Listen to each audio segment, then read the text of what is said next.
Hey, how you doing? Welcome to the Tarot Flow Show, the Tarot Flow Show where synchronicity is the star.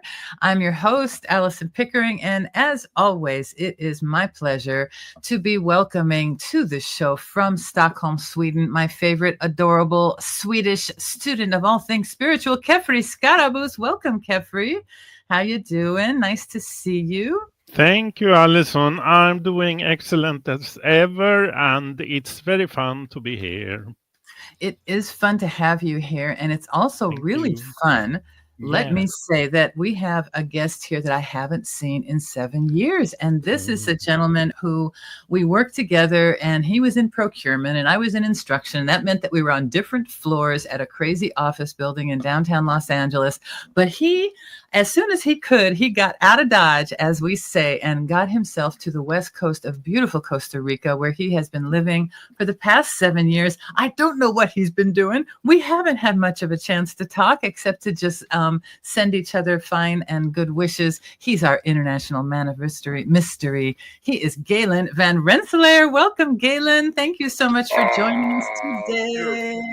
It's my pleasure. It's my pleasure. And to answer your question, what I've been doing is getting my hands dirty. Getting your hands dirty. Have you been building?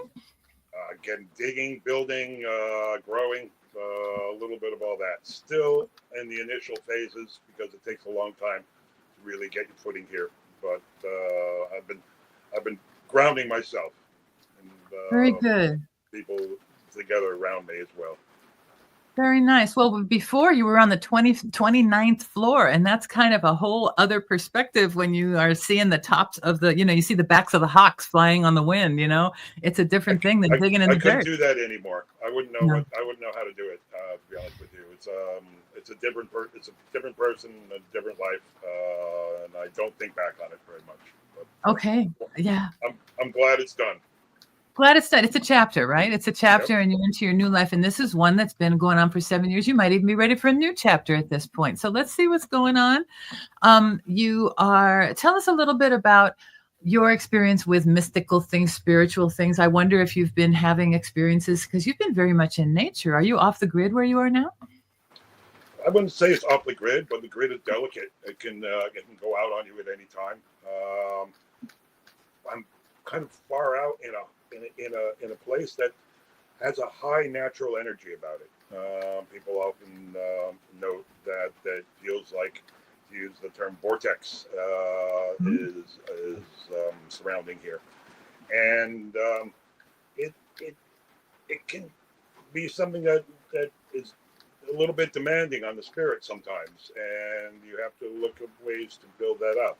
It's very beautiful, but in a sense, it's very introspective as well here.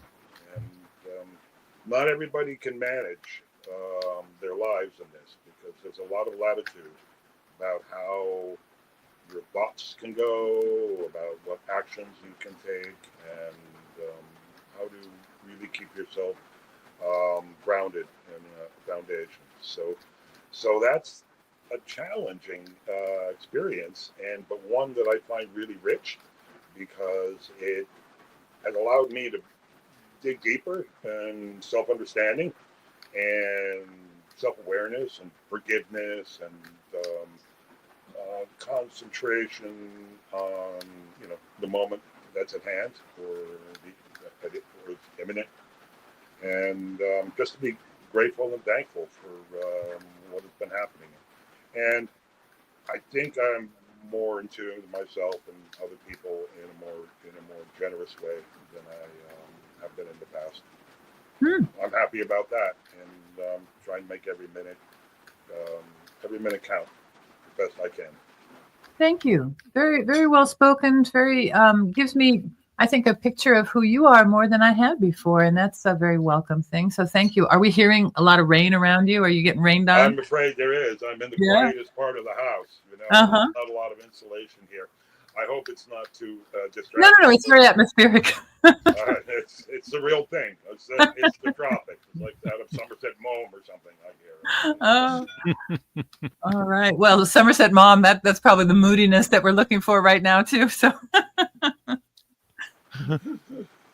all right. So what we're going to do is we're going to go through a little bit here of what we do on the show, just for the benefit of anybody who's watching. You mentioned you might have some people who are taking a look at that. So as let me bring our screen back here, and what we're going to be doing with you today is we've had a brief chance to talk with you. Is we're going to ask you to pick a number between 1 and 22, and with that we're going to then unpack a random major arcanum, and then we're going to jump into the reading that we're going to do, which is, as always, you're a Hollywood guy. You're not anymore, but you were before. For your consideration. This is not like telling the future. It's not written in stone. We're not saying what the gospel is. What we're just doing is kind of having an expanded opportunity to see what the symbols are that the cards are showing us in this moment for you to consider, to expand perhaps your field of what you're looking at, what you're taking in, and what you're processing to figure out what you're doing in your life and how you're going to roll with it. So hopefully that works. We talked a bit before the show about this character, the Fool, who is all of us, everyone, every man, the spirit unmanifest, being willing to go into manifestation. What's that? Looks familiar. Looks familiar, yeah. And then in that Fool's jump into the next lifetime, shall we say, he's got all of these different internal capacities. His internal masculine and feminine, the masculine and feminine physicality that produced him or her, the teacher that raised him up, or the social mores into the way that we think as you know, because we are raised to think ways. The lovers, the choices that we make in our friendships. The Chariot is moving on beyond what was our familiar home and out into the world. And then you get lessons of life. That middle row would be kind of lessons of character. How do we deal with our passions with that Strength card? How do we deal with solitude? How do we deal with, you know, the fates, other people's stuff as we bump into it? How do we deal with the law? How do we deal with our own ethics? What about when we get hung up by circumstances? How do we handle that? Is that something that we can handle? You're talking about handling it very artfully in terms of introspectively, but it sounded like other people flip out. The Death card, when things come through our lives that we can't handle. You can't stop the rain. There's even a song, You Can't Stop the Rain. You know, there's just certain things that we have to handle. How we handle them is the Temperance card. How do you handle the emotions? How do you achieve balance in the midst of all of the ups and downs? And then that last row with the Devil card, you could get real hung up and real power driven, real money driven, real materialistic. Sometimes that works, but sometimes reality will come and knock the lid off of that particular structure of mind. Then we are left to ourselves. When reality comes in and says, well, that's not going to work. What are you going to do now? You have to say, well, who am I? What am I? That's that Star card. And then you got to figure it out. That's the Moon card, because that's very emotional. Hopefully you can touch source and get that feeling of freedom and liberation and that big red flag and the beautiful sun and have it carry you. But that's not the end of it, because that means that you have to wake up to a new kind of way of thinking. And then that produces an ending, which is also a beginning, which is a triumph, which is a stripping, which is all these different things.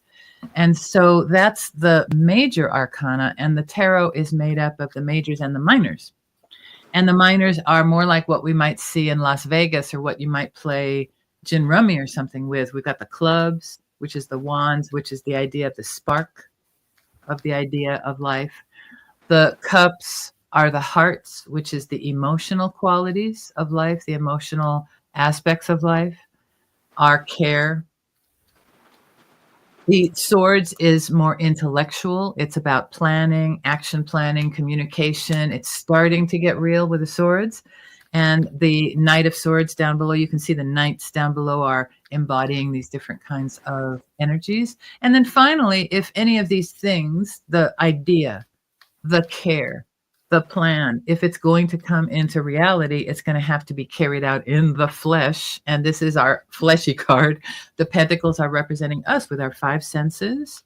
And then that knight down below, he's not moving very fast because down here in the flesh, on the ground, in the earth, things take time. We are in time. And so it may not feel like 7 years since we've seen each other, and yet it's been 7 years, and isn't that crazy? And a whole reality that was so real to us 7 years ago, that was our day-to-day thing for 9-10 hours a day, is completely off the table now. And it's a theoretical. It's our reality has shifted so much. So it's interesting to see how realities can shift so much. So anyway, that's what we have in terms of the vocabulary. And looking at the wands, this is the 1 through 10. And the court cards, real quick look at those. These are like creative projects played out. The 1 through 10 is from the spark of the idea down to the realization of the idea in the 10s. The cups are emotion, feeling, and calling. The swords, again, intellect and planning. And earthiness with our pentacles. And we decided that we're going to do a nice 13 card reading with you today, Galen. So here's what that's going to look like. Number 1 card in the middle is you. That'll be representing you. Oftentimes we'll pick that as the first king up from the bottom of the deck. And you can see that Kefri's been shuffling this whole time, right? Then you've got number 2 and 3. What's upon you right now? It's like being in a boat. You've got both the water and the wind to contend with. Sometimes they work together. Sometimes you got to handle them separately, or sometimes they're counter to each other. At the bottom, what's at the bottom of this? What's unconscious, perhaps? What's foundational? And then 5 and 6, what's been happening lately? What's coming up soon? And then what's a little bit further out with that further future? It's also kind of the goal. It's what you're aiming toward. Then on the right side of this, we have what's going on with you inside. Unconscious, kind of related to that 4 card. And then what's around you with that 9. What are you focused on? So you can see it's what's inside you, what's outside you, what you're focused on, and then kind of overall, what could we say about this? That's that 11 card, and then a little bit of advice. And I don't know what order we're going to pull them in. We're going to pull the left-hand one that says avoid. That's probably the don't do card. And then on the right-hand side, we'll have the do that one card. And I'll leave it to Kefri, the order he pulls those in. And I'm going to hand off to Kefri now to do the loading of the cards and to work with you to lay out your cards. So thank you. Thank you, Alison. And I am shuffling, Galen, and you say stop where you want the stop to be.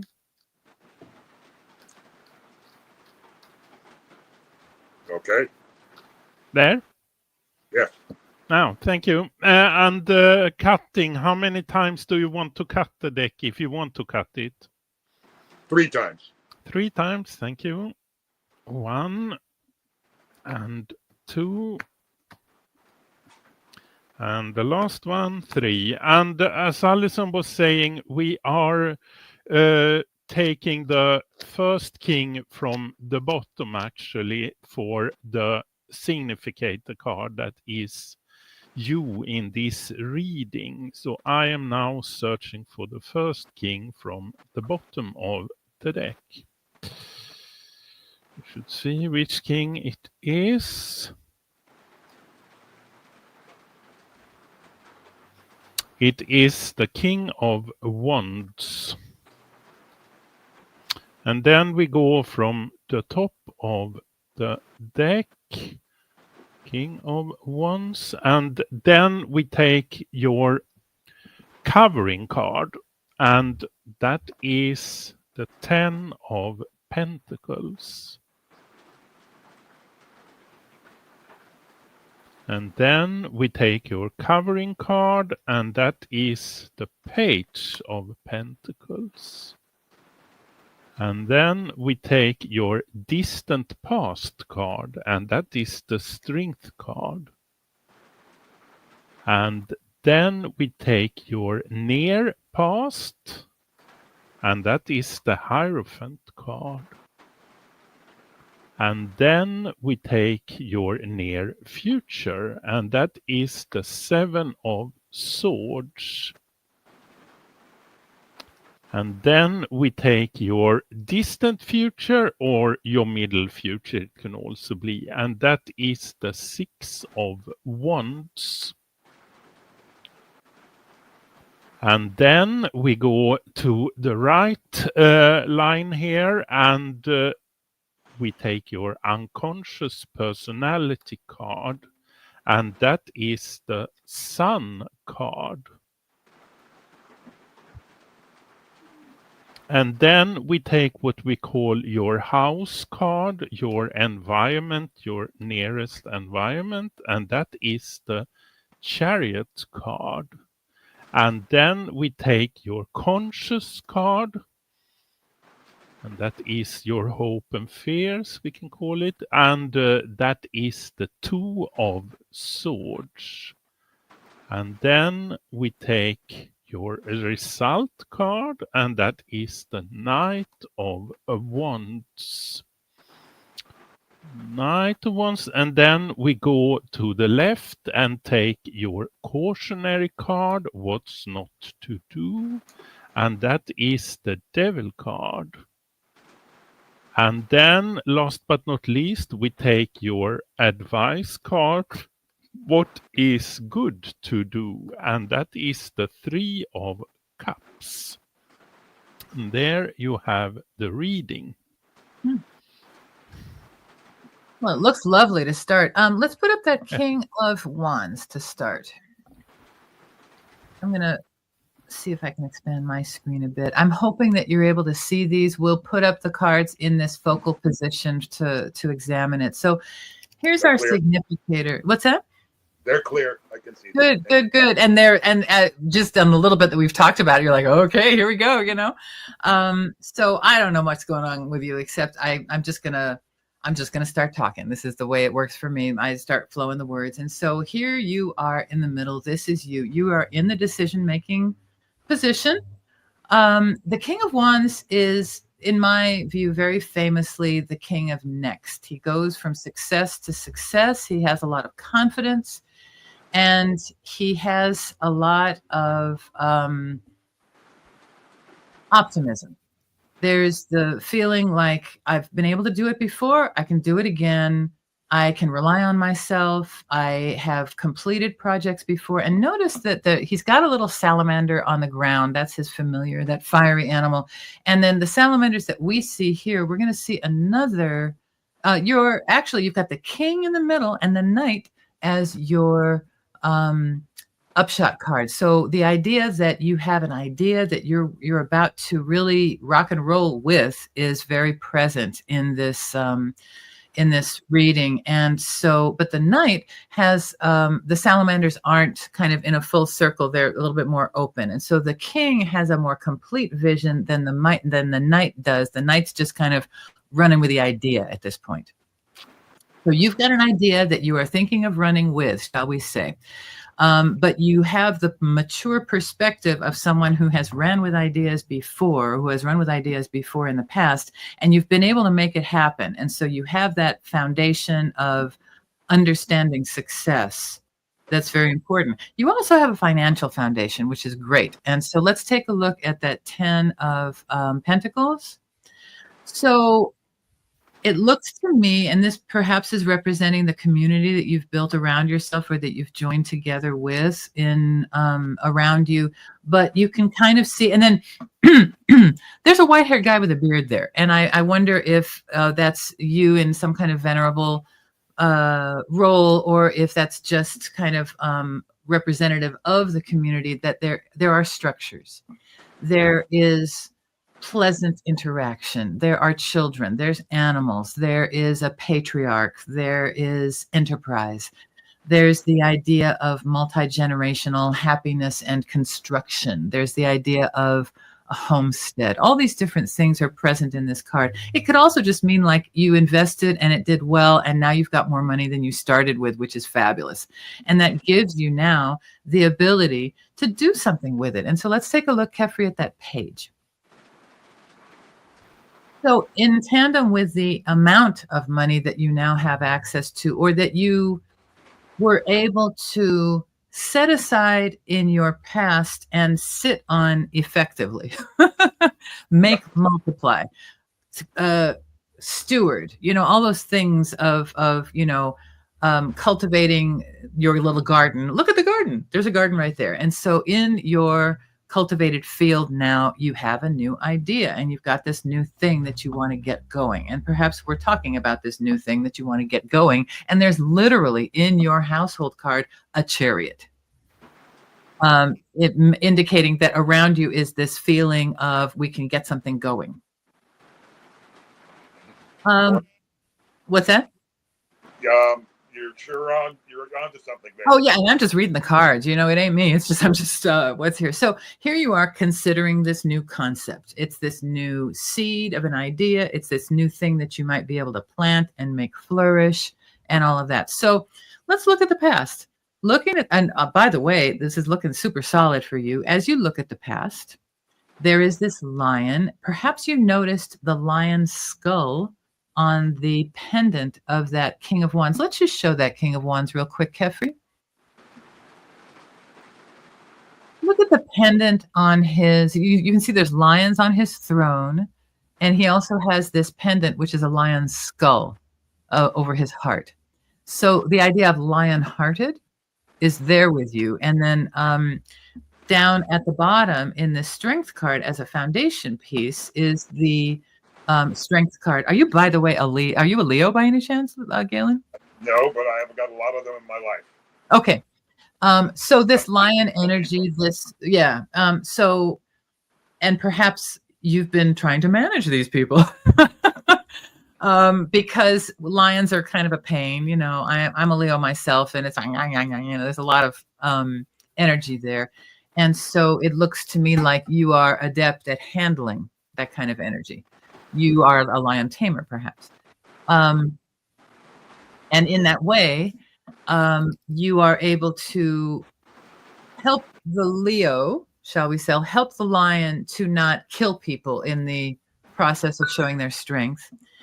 And there's also the idea of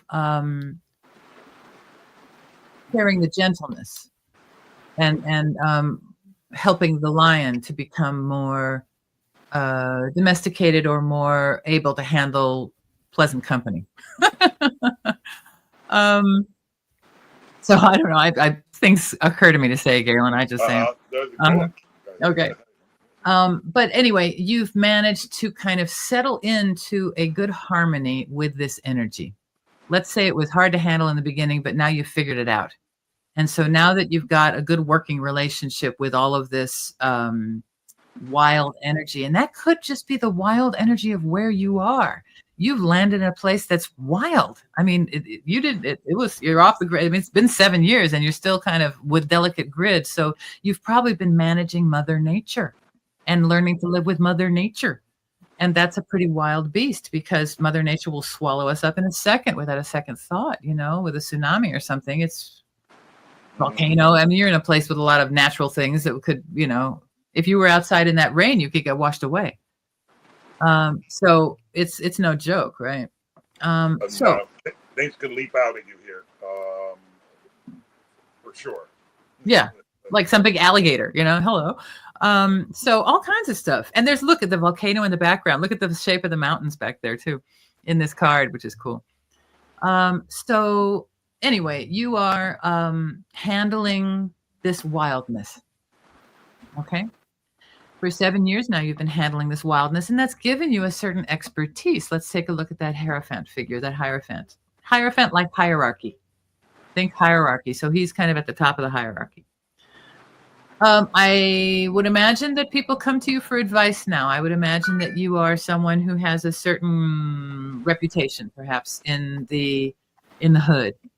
Hey, did you ever read that book Shantaram by any chance? On There's a book by this guy. He's an Australian guy. He was like a gentleman bandit because he was a junkie and he would rob banks, but he was really nice about it.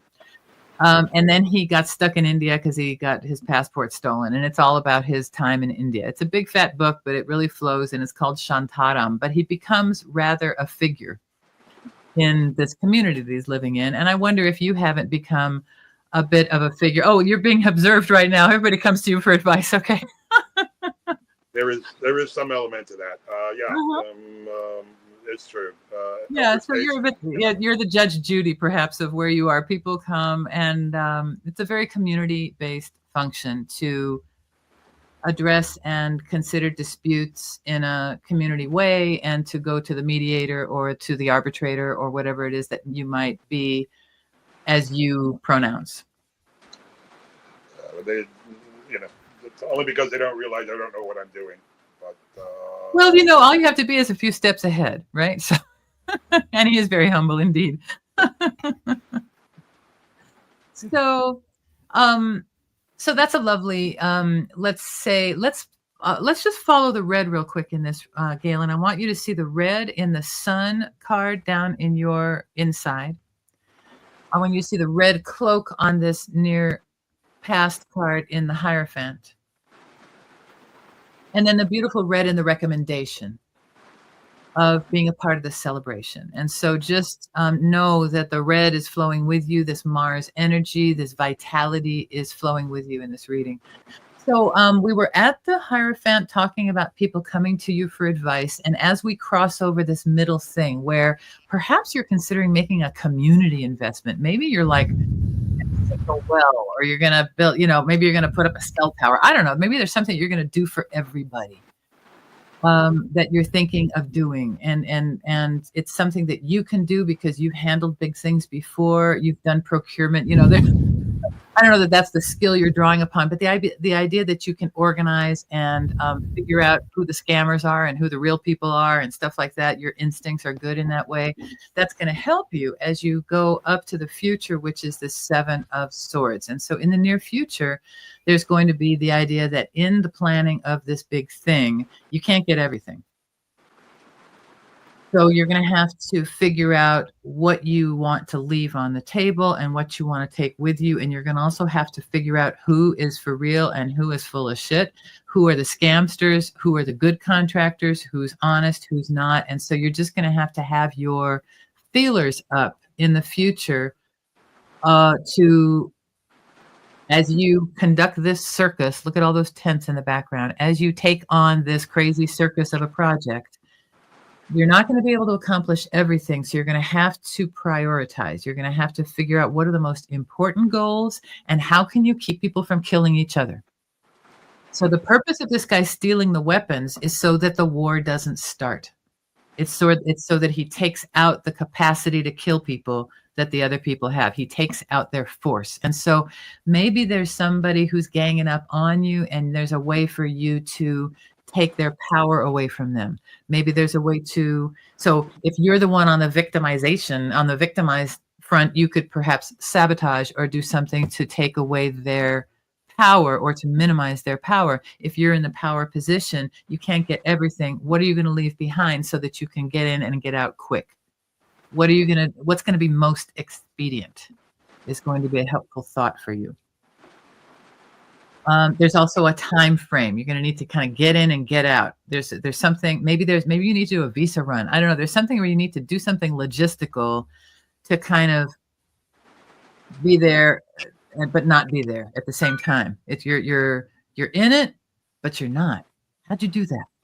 You're going to have to like a quick move, something very stealthy, perhaps, and that will be your victory. Let's look at that 6. This card is literally called Victory. You can see there's a double wreath, one about his head and one on his staff. And he's bringing on the bacon for everybody. It's not exactly clear what all that is because it's kind of hidden under the green cloak on the horse. And the horse is like, are you sure? But whatever the victory is, it's going to happen. And it's going to happen because you're savvy. in handling this. Notice that the 7 that we have, that we just looked at, is a 7, but the 7 that's coming up for you in your environment is the Chariot. That's a big 7. So we've got nice harmony here. So victory in the future, 6. 6 is a harmonious card. This is like, my idea came true. Yay, yay, yay. Look how, yeah. I already knew it. You always knew it. Okay, very good. So then that's so you can feel proud as you come in on this horse. This was always your horse, and you always had this in mind, and that's a lovely thing.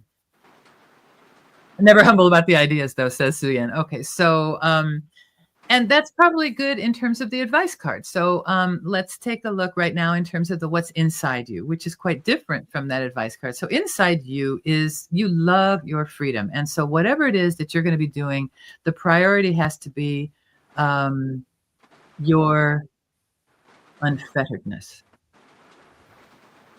That's a real necessity. So whatever you take on, you can't be taking on massive shackles, because you finally achieve this thing where you can run around naked if you want to, and no one can take that away from you, and no one should. And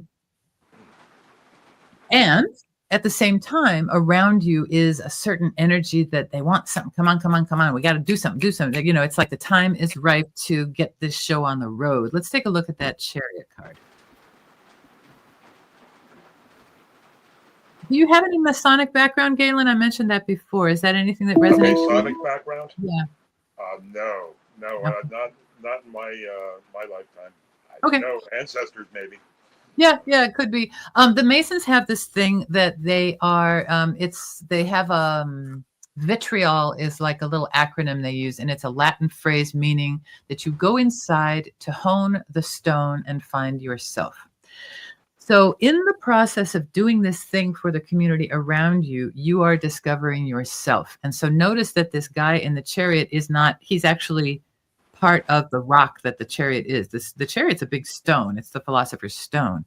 It's not actually moving, and he's growing out of it. And so the movement is an internal movement, and the control is a mental control. So this is about the card, what I'm spieling on right now. But the idea is that your free self, represented with this Sun card, is now in another period of shift, and you can feel it, that something, that there's a project, there's a thing that needs to happen, there's a new deal that's coming into that's getting born right now, that you are being moved to move into. You're not ready quite yet to take it on. Let's take a look at that 2 of Swords. And perhaps you're even putting it off. Notice that the 2 of Swords, there's 2 swords that are left in the ground. Maybe you don't want to compromise. Maybe you want all 7 swords, and you can't stand to leave those 2 behind, and you're trying to figure out how to keep them with you. I don't know. It's interesting that the 7 of Swords that we saw, he's carrying off 5, but leaving 2 behind. And right now you've got 2 swords on the brain. So perhaps there is a loss involved in the thing that is shifting right now that you're not comfortable with, that you don't like. You don't like that aspect of this thing upcoming. That might be good instinct. So you're not moving until that's resolved, perhaps. I'm not sure. But there's the idea that you're not making a decision, yet you're holding off on making this decision, and you're not even taking off your blindfold to see clearly what's going on right now. You're just kind of in a holding pattern. And that's probably wise at this point in time, because it looks like the waters are rough. And so there might be some emotional things that need to settle before you can actually make a legit decision that you can be comfortable with, because maybe there's too much risk to make the decision now. Maybe you need to see how things play out. Maybe you need to wait and see what happens after the rain. You got to see what landscape is left. I don't know. There may be you may not be able to make a decision right now. So you know one has to be made, and yet you cannot. And so for that reason, you're sitting there. At a certain point, you're going to have to make a move. Let's take a look at that Knight of Wands. That's what this reading is really about, is this move. And I don't mean a physical move necessarily. It's just it's a shift from the stillness of now into whatever's coming. It's the next thing, you know, whatever that 2 is representing you're holding up on. This reading is kind of about the movement. So that 2 is holding back this movement that's represented by the knight. It's his little flame that he wants to light up. And so as I look at these 2 advice cards, so obviously we've got lots of wands here. You've got the King of Wands, you've got the Knight of Wands, you've got the 6 of Wands. And so this idea has merit. You also have cups in your recommendation. It's the only cup I'm seeing. Very interesting. Okay, you haven't acknowledged enough people's feelings in this yet. I think you might be pushing it too hard because it's your idea and you like it. It's your baby. Let's take a look at that Devil card. Just because you're the patriarch doesn't mean you can boss people around. And so you have to back off a little bit in your power. And you're going to have to let other people think it's their idea, even though you've known it all along. Su Yin is giving you a hard time in this chat in the background here. So you may be very confident of your correctness in this, but you have to bring the other people along with you because you're not living alone. And you can't bring them with you while they're in chains. Otherwise, you will only have unhappy servants and not happy participants. And so instead of the power dynamic of the 3 of you being like this, and notice that the stone that devil is sitting upon, and the devil is just Capricorn, okay? The devil is work. So maybe you've got a heck of a work ethic and you'll work 7 days a week, but other people need a day off, something like that. That could be something in this too. It could be that you have a notion that this can be done in a particular way and it's got to be your way. But there's other ways to do it. And you just need to maybe loosen up a little bit.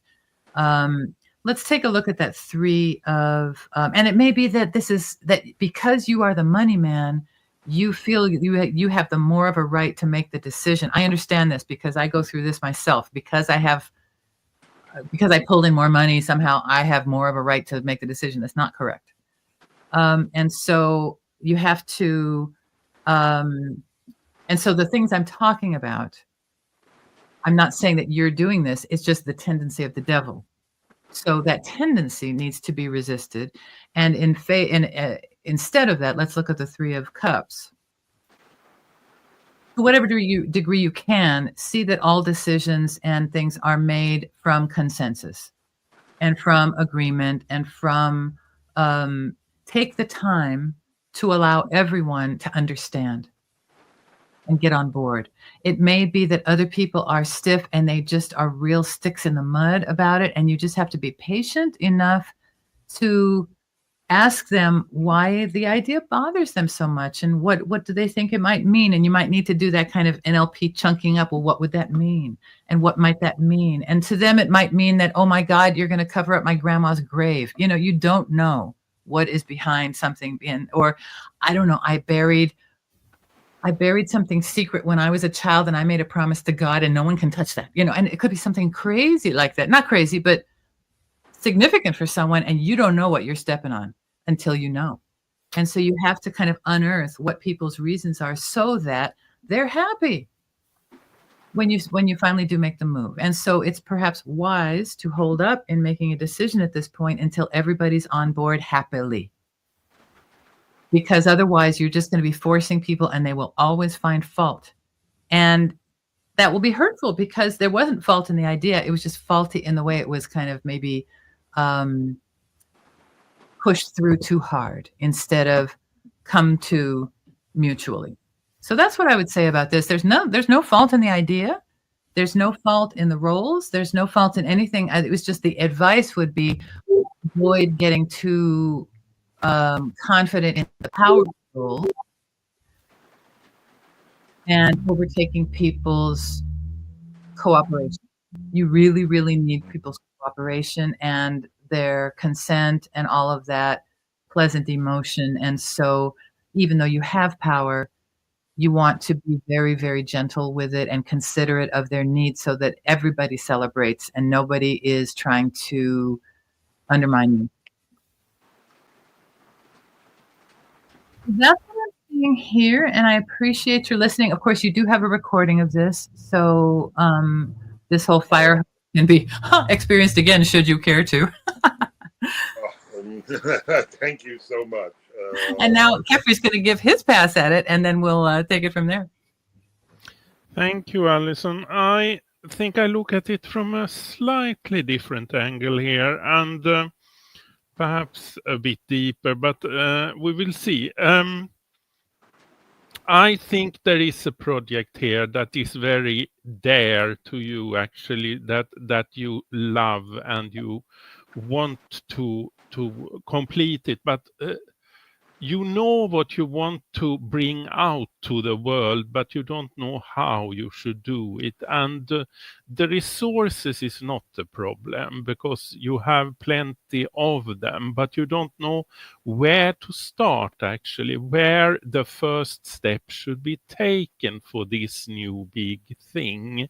And also, you have had a lot of strength in the past, actually, for doing everything that you want, and it has been success after success, and it will be that this time also, but it's a bit of some consideration in this situation, I believe, because even if the strengths are there are, I would say, a false prophet in this, actually, or some person that you perhaps look up to or is caught up with or something, or if he or she hasn't come yet, that person will come, actually, and that is a trickster, that person. But the thing here is that you are also sly and a cunningness person when you want to be it, and also an artful person, and that will be your support and your security in this situation, actually. And this person will probably try to trick you, and I think that you should let this person trick you, actually, because that will build a sort of confidence between you two, because that person thinks that he or she can control you, and that's not so, and you also know that. But you can make a sort of a base to work on here by letting this person think that he or she is succeeding in leading you where they want you to be, actually. And that is the victory in this, actually, that you can build a sort of a rapport with them without they know it, actually. And this is a level more here also, because it could also be some form of spiritual searching in this thing. And it could be that you find a new theory or a new knowledge to look into, and it can be that is also tricky, actually, that it's not what you thought it would be, actually, and it could also open up new things in you that you weren't prepared for, actually. But I also think there is a person that is a sort of a guru that is involved in this, actually. And that person wants to trick you and should have the right to trick you, actually, because you can take that, and that will also be a sort of a confidence between you two. And you have a lot of light inside of you, actually, and a lot of goodness and a lot of things that you want to reach out in the world with. And that's good, but it also needs a bit of balance in this, because too much light is also a burning thing. You burn yourself on the light if you have too much of it, actually. And that Chariot card there is the balancing card, actually, because that is your area, your closed area, where you can work with this light energy without it. Can I ask, Kefri, do you mind showing the cards that you're mentioning? Yeah, I can do that. It's the Sun card and it's the Chariot card. And the Chariot card is a balancing card between the dark and the light. You can see those two swings there. And the Sun card is, of course, all about light and sun.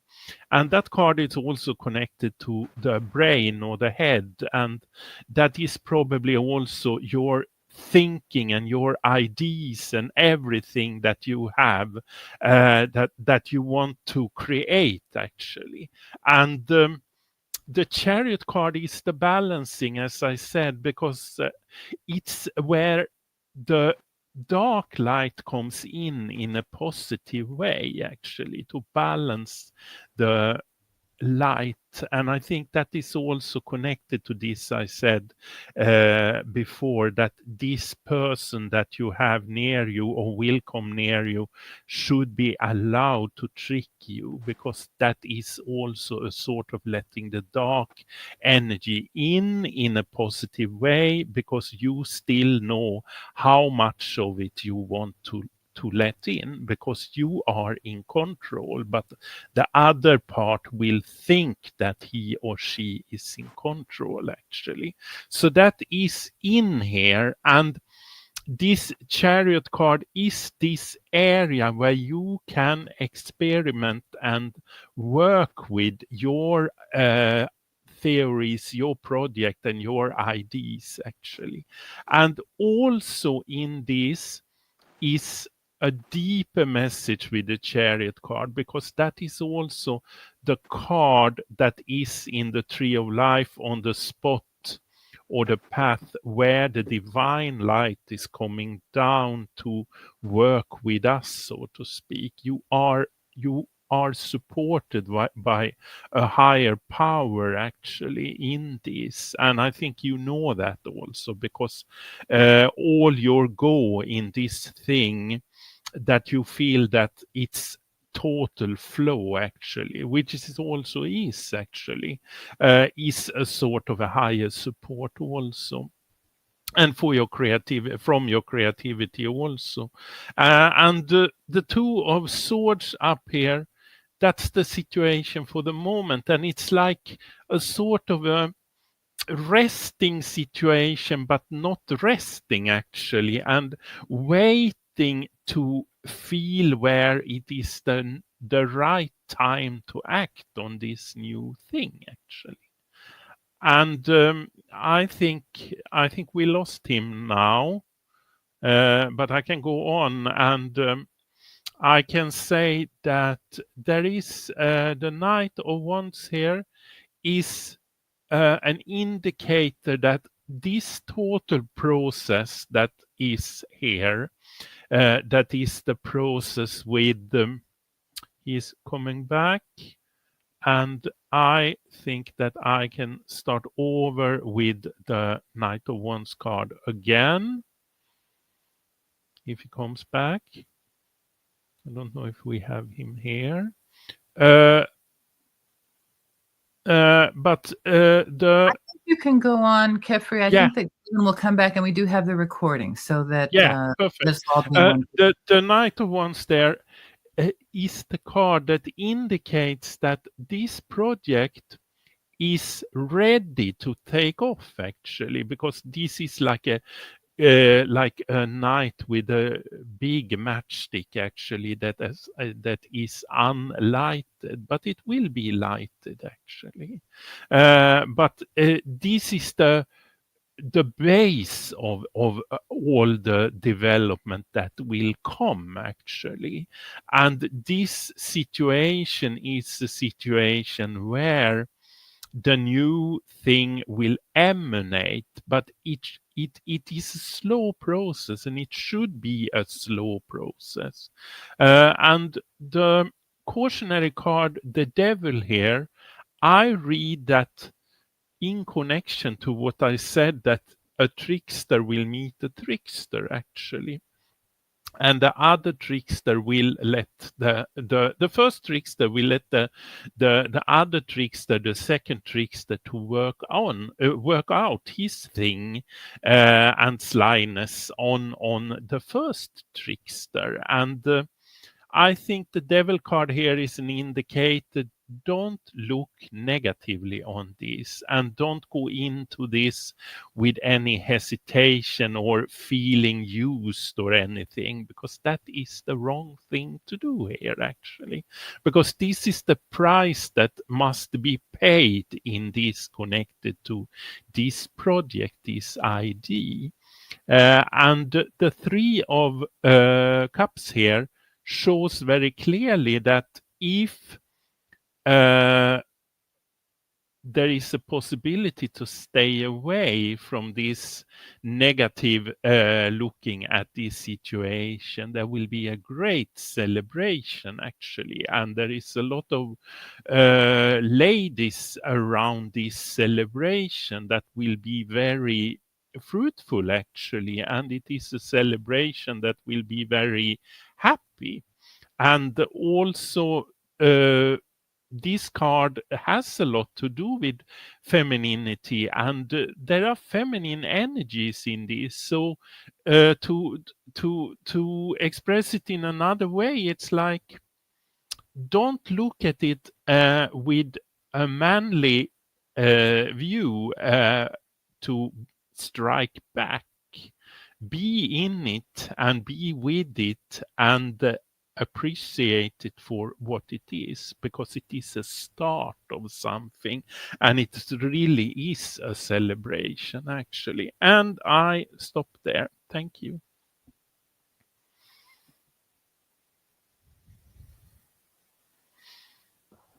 That is a very interesting interpretation, and I didn't see that coming. So allowing the trickster to do his thing without letting you know that you know what's up. Yeah. And celebrate the results. Yeah. And there is a lot of major arcana cards here also. So there is 2 words here also, or there is a group of words, actually. Going from the top to the bottom here, it's a group of words that say will be engraved, etched, inscribed, carved, chiseled, and turned. So it's something that will be engraved here. There is something that will be written in the records of life, so to speak. It's something big going on here, actually. And looking at it from the other way down up, that is troubling, troublemaker, and burden. And I think that is what I have already been identifying here, with the first trickster being conned by the second trickster, actually, and let himself be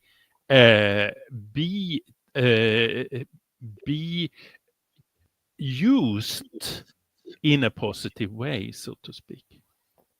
So that's in here, I think, in the words as well. Very interesting. So I'm so sorry that Galen's connection got cut off, but it is, he will have the recording, and he's offline, has enjoyed it very much. And so I think that it will be quite interesting for him to hear the last piece here in terms of the interplay between him as a bit of a leader and this new upstart, and the dynamic between them that should be rather interesting. So allow it to play out. It sounds like, let it play out, because it's going to play out to everybody's benefit, perhaps not to their benefit, that other trickster, but that's the game. That's the games that we play, right? So do you see this as a man or a woman? Do you get an impression about that, Kefri? I tend to say it's a woman, actually. but there are men involved, but I think there is a woman involved that is the main character in this, and that is also the celebration card up there with probably one man and two women actually. So that's, but it could also be that it is manly energies in this actually. But there is a lot of understanding in it, and the wisdom is already there, so to speak. So the understanding will come when the situation are acted out, and this whole project can have its base for a start. Very interesting. Well, I Yeah. appreciate your reading today. Thank you, Kefri Scarabus. Van Rensselaer, the power grid's delicacy has proven itself to be true. Suyen perhaps is hearing the rest of this. You will have the recording. I'll send it to you very shortly. And I thank you, Kefri Scarabus, for supporting this reading. Thank you, Galen, for joining us today. Thanks, Suyen, for the Peanut Gallery comments. Always very welcome and appreciated. And we'll see you all very soon. Everybody's welcome on the Tarot Flow Show should you enjoy a chance to be here. We also have our tarot parties coming up, so DM me for that information. Thank you very much, and we'll see everybody very soon. Bye-bye.